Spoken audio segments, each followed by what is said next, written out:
Hello students, আমাদের চ্যানেলে তোমাদের সকলকেই স্বাগতম। আজকের ক্লাসে আমরা ক্লাস 7 এর রায়ো মার্টিন ২০২৫ প্রশ্নবিচিত্রার ইতিহাসের থার্ড সেমিটিভের ১ নম্বর মডেল সেটের প্রশ্নোত্তরগুলি আলোচনা করব। আর তোমরা যদি আমাদের চ্যানেলে নতুন হয়ে থাকো, তাহলে চ্যানেলটিকে সাবস্ক্রাইব করে পাশে থাকা বেল আইকনটি অলে প্রেস করে রেখো।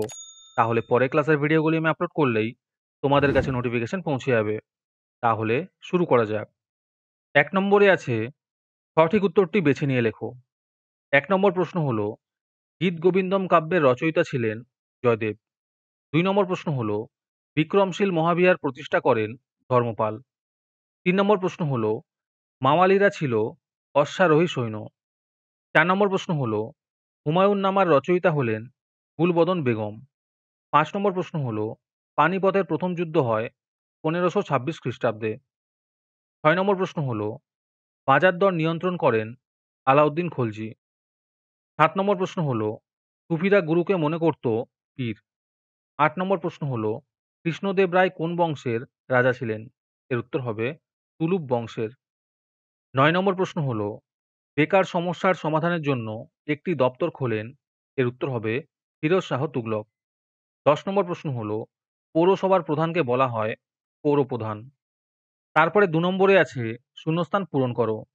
১ নম্বর প্রশ্ন হলো, দক্ষিণ ভারতে ব্রাহ্মণদের জমিদানের ব্যবস্থাকে বলা হয় ব্রহ্মদেয় ব্যবস্থা।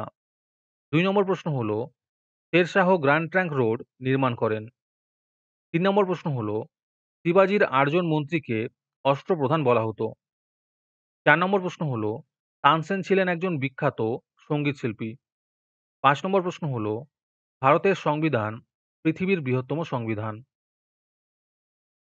তারপরে ৩ নম্বরে আছে ক স্তম্ভের সঙ্গে খ স্তম্ভ মেলাও। শ্রীকৃষ্ণ বিজয় হবে মালাধর বসু। তাজমহল হবে শাহজাহান।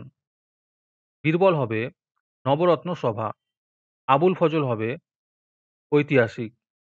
ব্লক হবে গ্রাম নিয়ে গঠিত। তারপরে ৪ নম্বরে আছে নিচের বাক্যগুলির কোনটি ঠিক কোনটি ভুল লেখো। ১ নম্বর প্রশ্ন হলো, শিখদের দশম গুরুর নাম গুরু গোবিন্দ সিংহ। এটি ঠিক হবে।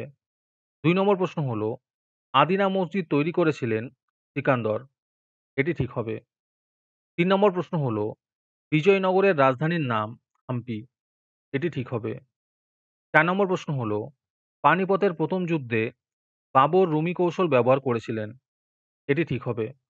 ৫ নম্বর প্রশ্ন হলো, ভারতের কোনো লিখিত সংবিধান নেই। এটি ভুল হবে।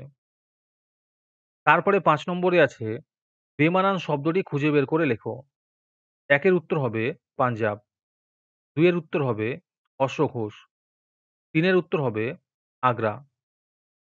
৪ এর উত্তর হবে ইবন বতুতা। ৫ এর উত্তর হবে মহাদেশ। আজকের ক্লাসের ফ্রি পিডিএফটি পাওয়ার জন্য প্রথমে তোমাদের এই ভিডিওটিকে লাইক করতে হবে। তারপরে আমাদের চ্যানেলটিকে সাবস্ক্রাইব করে তার একটি স্ক্রিনশট তুলে আমাদের হোয়াটসঅ্যাপ নাম্বার 7501121499 এ পাঠালেই তোমরা ফ্রি পিডিএফটি পেয়ে যাবে। আর বাকিরা ৩ টাকা দিয়ে আজকের ক্লাসের সম্পূর্ণ মডেল সেটটি আমাদের কাছ থেকে নিতে পারো। তারপরে ৬ নম্বরে আছে নিচের প্রশ্নগুলির উত্তর দাও। যেকোনো ১০টি করতে বলেছে। ১ নম্বর প্রশ্ন হলো, মনসবদার কথার অর্থ কী? এর উত্তর হবে পদমর্যাদা। ২ নম্বর প্রশ্ন হলো, খলিফা কাদের বলা হয়? এর উত্তর হবে হযরত মুহাম্মদের মৃত্যুর পর ইসলাম জগতের প্রধান শাসক ছিলেন খলিফা। আবার খলিফা হলেন ইসলাম ধর্মের প্রধান ধর্মগুরু। ৩ নম্বর প্রশ্ন হলো, চর্যাপদ কে আবিষ্কার করেন? এর উত্তর হবে হরপ্রসাদ শাস্ত্রী। ৪ নম্বর প্রশ্ন হলো, দাস বংশের প্রতিষ্ঠাতার নাম কি? এর উত্তর হবে কুতুবউদ্দিন আইবক। ৪ নম্বর প্রশ্ন হলো, অতীশ দীপঙ্কর কে ছিলেন? এর উত্তর হবে অতীশ দীপঙ্কর ছিলেন একজন প্রখ্যাত বাঙালি পণ্ডিত। ৬ নম্বর প্রশ্ন হলো, সুফিবাদ বলতে কি বোঝো? এর উত্তর হবে মধ্যযুগে এক শ্রেণীর মুসলমান প্রচলিত ধর্মীয় নিয়মের বাইরে সহজ সরলভাবে আল্লাহর আরাধনার কথা প্রচার করেন। এই মতবাদকে সুফিবাদ বলা হয়। ৭ নম্বর প্রশ্ন হলো, চারমিনার ভারতের কোন শহরে অবস্থিত? এর উত্তর হবে হায়দ্রাবাদে। ৮ নম্বর প্রশ্ন হলো, দেবী মনসাকে নিয়ে রচিত কাব্যের নাম লেখো। এর উত্তর হবে মনসামঙ্গল। ৯ নম্বর প্রশ্ন হলো, "সিজদা বলতে কি বোঝো?" এর উত্তর হবে, আল্লাহর কাছে মাথা নত করে কপাল মাটিতে ঠেকানো। ১০ নম্বর প্রশ্ন হলো, "ভারতের সংবিধানের জনক কাকে বলা হয়?"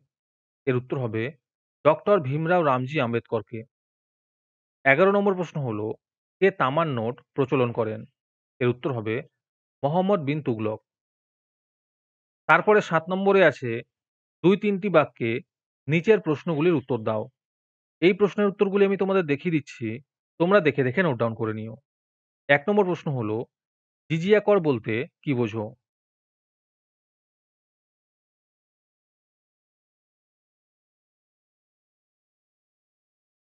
২ নম্বর প্রশ্ন হলো, কবে কাদের মধ্যে পুরন্দরের সন্ধি হয়েছিল?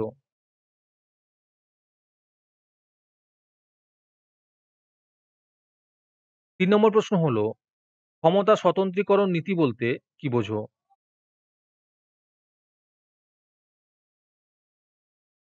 তারপরে ৪ নম্বরে আছে ৪-৫ টি বাক্যে উত্তর দাও। যেকোনো ৩ টি করতে বলেছে। ১ নম্বর প্রশ্ন হলো, সুলতান ইলতুৎমিশের সামনে প্রধান ৩ টি সমস্যা কি ছিল?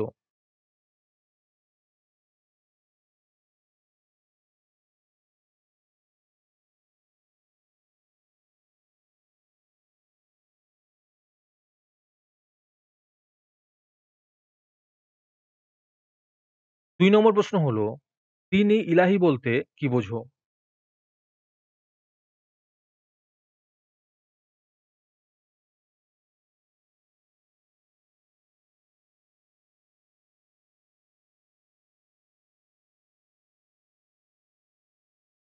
৩ নম্বর প্রশ্ন হলো, সরকারের কটি ভাগ এবং এই ভাগগুলি কোনটি কি কাজে লাগে?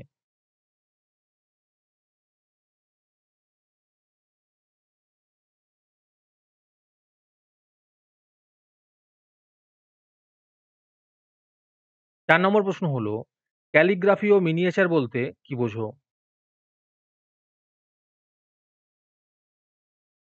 ৫ নম্বর প্রশ্ন হলো, শিবাজি কিভাবে মারাঠা জাতিকে জোটবদ্ধ করতে সফল হয়েছিলেন?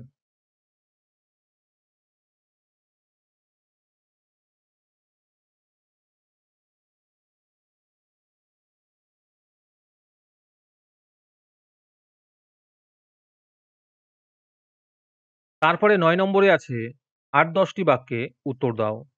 যেকোনো ৩ টি করতে বলেছে। ১ নম্বর প্রশ্ন হলো, পাল ও সেন আমলে বাংলার ধনসম্পদ ও অর্থনীতির পরিচয় দাও।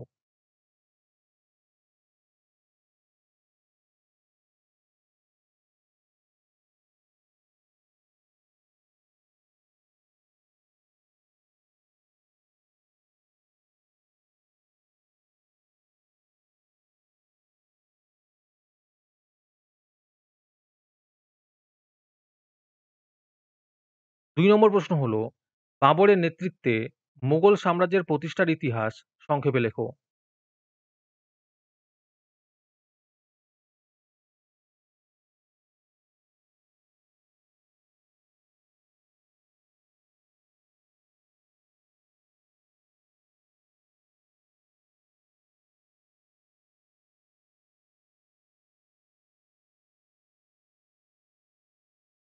৩ নম্বর প্রশ্ন হলো, শের শাহের শাসন ব্যবস্থা সম্বন্ধে যা জানো আলোচনা করো।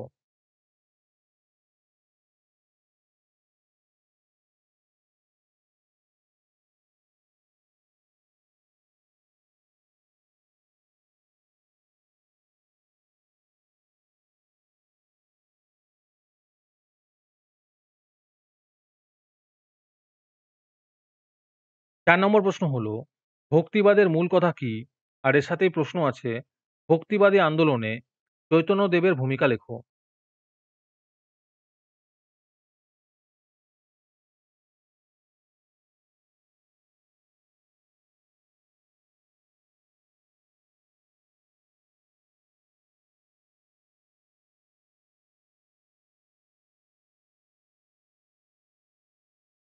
পাঁচ নম্বর প্রশ্ন হলো, ভারতকে কেন গণতান্ত্রিক ও যুক্তরাষ্ট্রীয় বলা হয়? আর এর সাথে প্রশ্ন হলো, দেশ পরিচালনায় সংবিধানের ভূমিকা আলোচনা করো।